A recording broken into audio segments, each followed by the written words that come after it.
அந்த ஒரு செடி தான் இவ்வளோ தூரத்துக்கு பாருங்க, இது வரைக்கும் வந்து காய்ச்சிட்ருக்கு. இந்த நீட்டு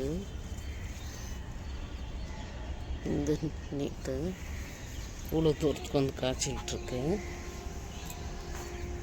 எங்கே இருக்குது உங்கள் எண்டு ஸ்டார்டிங் எங்கே இருக்குது, அங்கே போயிட்டு மறைஞ்சிக்கிட்டு பச்சை மிளகா காய்ச்சிக்கிட்டு இருக்கு. எனக்கே தெரியல.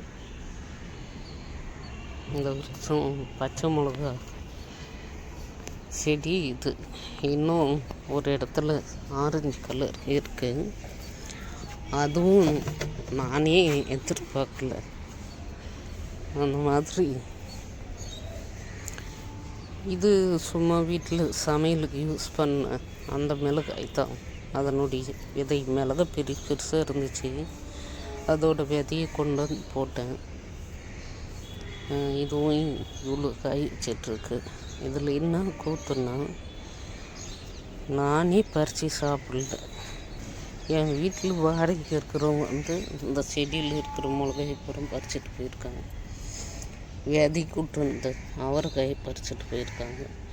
இது கீழ் நோக்கி காய்க்கிற சன்ஷைன் மிளகாய். இதுவும் ஒரு நான்காவது எது பொருளை ஏற்கனவே இருந்தது விழுந்து முளைச்சி காய் வச்சுருக்குது. செடி கொஞ்சம் மெயின்டைன் பண்ணோம். இது இடம் பிடிச்சிக்கிச்சு இந்த செடி. என்ன ஜம்முன்னு வளர்ந்துக்கிட்டு இருக்கு பாருங்க. பிடிங்கி வைக்கிறோம் வேறு இடத்துல. இதால் தான் அது கொஞ்சம் டிம்மியாகிடுச்சு.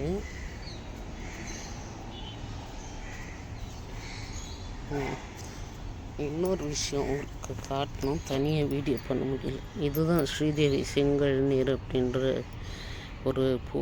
இதுக்கு வந்து மூக்குத்தி பூன்னு சொல்லிட்டு பேர். இது பிங்க் கலரில் ரொம்ப அழகாக மூக்குத்தி மாதிரியே இருக்கப்படுங்க. இது அப்படியே நம்ம பறித்து சமைச்சிடலாம். கலவை கீரையை போட்டு இந்த கீரையை போட்டு சமைச்சி சாப்பிடலாம்.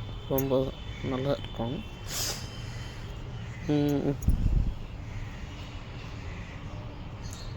சூப்பராக இருக்கும். இது ஒருத்தர் செம்பருத்தி கொடுத்தாங்க. இப்போ தான் அந்த நட்டு வச்சுருக்காங்க. இந்த கீரையை போய் எடுத்துடுவேன். இதை இன்றைக்கி எடுத்துகிட்டு சமைச்சிட வேண்டியது தான். அருமையாக இருக்குது. கருவேப்பிலை நாற்று வந்துட்டுருக்கு. இதுவும் ஒரு வாசனை கீரை நட்டு வச்சுருக்கேன். அதுவும் வந்துட்டுருக்கு. இது மாதிரி இருக்குது.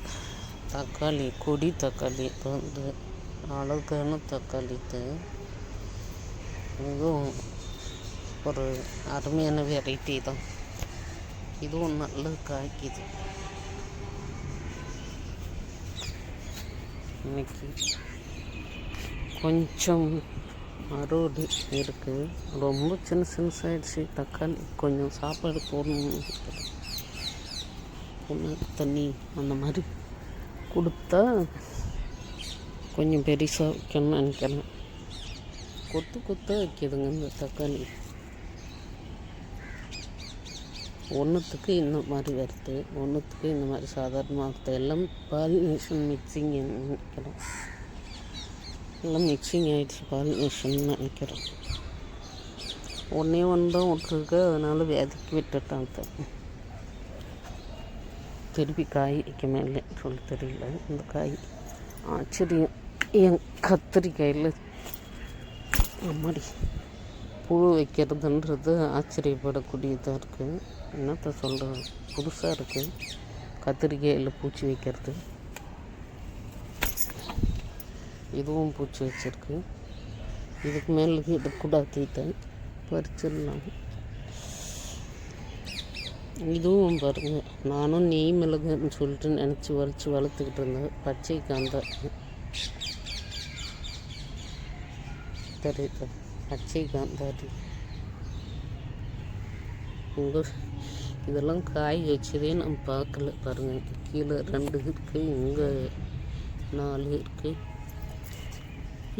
நெய் மிளகான்னு சொல்லிட்டு அப்படி நினச்சி வளர்த்துக்கிட்டு இருக்கேன். கடைசியில் பார்த்தா இந்த மாதிரி தான் காய் வச்சுருக்கு. காந்தாரி அப்படி வச்சுருக்கு. அவரைக்காய் இருக்குது. இந்த பூச்சி தொல்லை தான். என்ன தான் இதில் அதுக்கு பிடிச்சது இருக்குன்னு தெரியல. இதை பிடிச்சிக்கிட்டு உட்காந்துக்கிட்டு இருக்குது. கத்திரிக்காய் செடியெல்லாம் கொஞ்சம் டல்லாக ஃபீல் பண்ணுது. இந்த தக்காளி பறிச்சுக்கலாம்.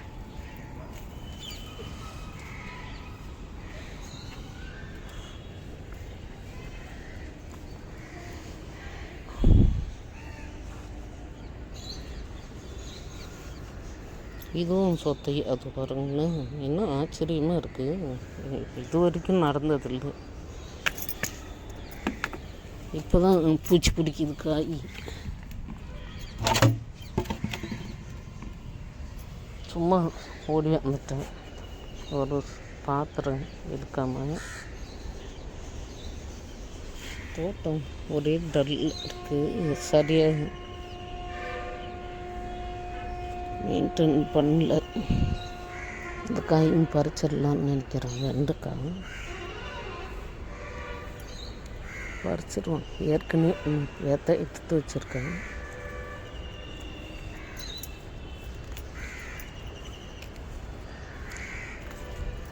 இன்னும் கூட வருது பாருங்கள்.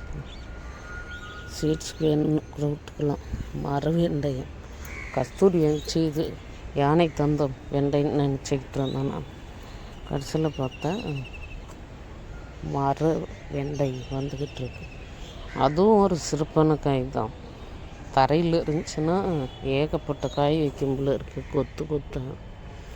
என்ன பிரச்சனை உங்களுக்கு?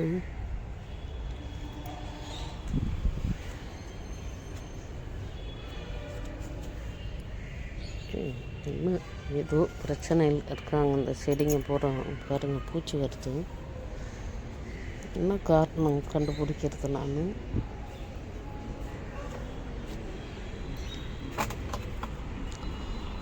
அப்புறம் இன்னும் ஒரு சீக்ரெட்டு.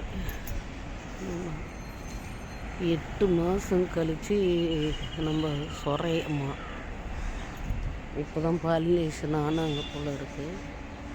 வந்துட்டுருக்காங்க. 8 மாதம் கழித்து பாலினேஷன் நடந்திருக்கும் போல் இருக்குது. வச்சுக்கிட்டு இருக்காங்க. எங்கே அந்த இடத்துலலாம் கொடி போகிறதுக்கு இருக்குது. அங்கே இருக்குது. அங்கெல்லாம் போல் இங்கே அனாமத்தான் வந்து தொங்கி நிற்கிது. எப்படி வளரும்னு தெரியல. இதுங்களுக்கு இந்த பூசண செடி சொர செடிங்களுக்கு பேர்க்கண் இந்த மாதிரி செடிங்களுக்கு அதுங்களுக்கு உண்டான இடமே தனி. எவ்வளோ உரம் போட்டாலும் ஆந்தாது அதுங்களுக்கு. சீத்தக்காய் வந்துருச்சா? இல்லை, இன்னும் 1 வீக் ஆகும்னு நினைக்கிறேன். ஒரே காயில் நிற்கிது. வேறு காய் வைக்க மாட்டேன்னு வேறு செடிங்களும். சொரை பூசணி பீர்க்கன் இதுக்கெல்லாம் குப்பை குழி எரு போட்டு வச்சுருப்பாங்க. குப்பை அது ஓரத்தில் போய் குழி பறித்து இதை போட்டுருவாங்க. வேறு எந்த இடத்துல போட்டாலும் அதுக்கு உரம் பத்தவே பத்தாது. அதனுடைய வளர்ச்சியே இருக்காது. அது போடுறதும் வேஸ்ட்டு. இப்போ தெரியுது எனக்கு ஏன் நம்ம வீட்டில் அது காய்க்காம இருக்கு அப்படின்ட்டு இப்போ தான் தெரிஞ்சுக்கிட்டேன்னு.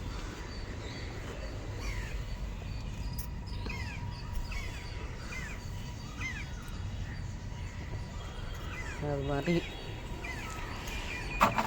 ஒரு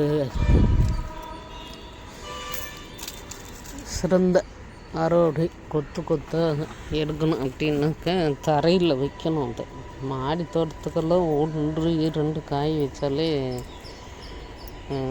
பெரிய வெற்றி.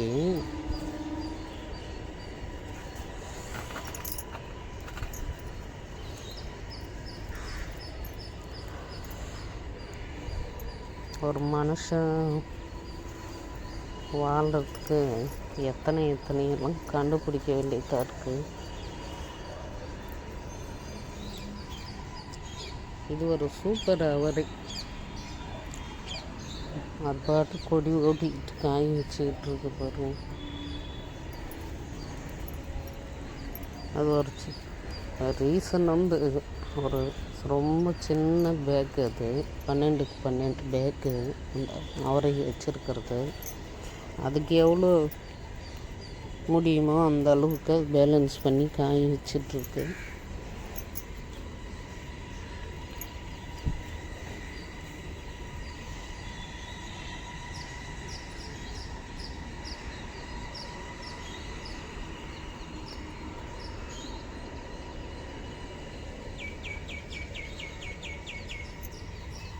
செடி நட்டு வச்சேன்,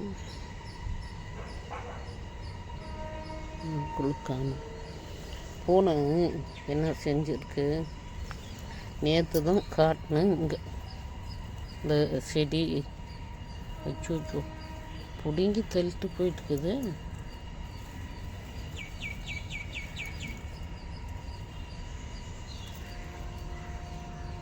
பாகல் செடி வளர்ந்துட்டுருக்குன்னு சொல்லிட்டு காட்டினேன். பூனை ஏறி ஆட்டம் போட்டிருக்கீங்க. என்னவோ பேதியாகி வச்சுருக்குது அந்த கீரையிலே. அதை பாருங்க, என்ன நாஸ்தி பண்ணி தெரியுது. இந்த பூனை கையில் கிடைக்க மாட்டேங்குது. வரும்போது தப்பிச்சு ஓடுது, அடிச்சிட போகிறாங்கன்னு சொல்லிட்டு. இன்றைக்கு பூ தான் இன்னும் ரெட் அலறி இருக்குது, அது பறிக்கணும். ஓகே.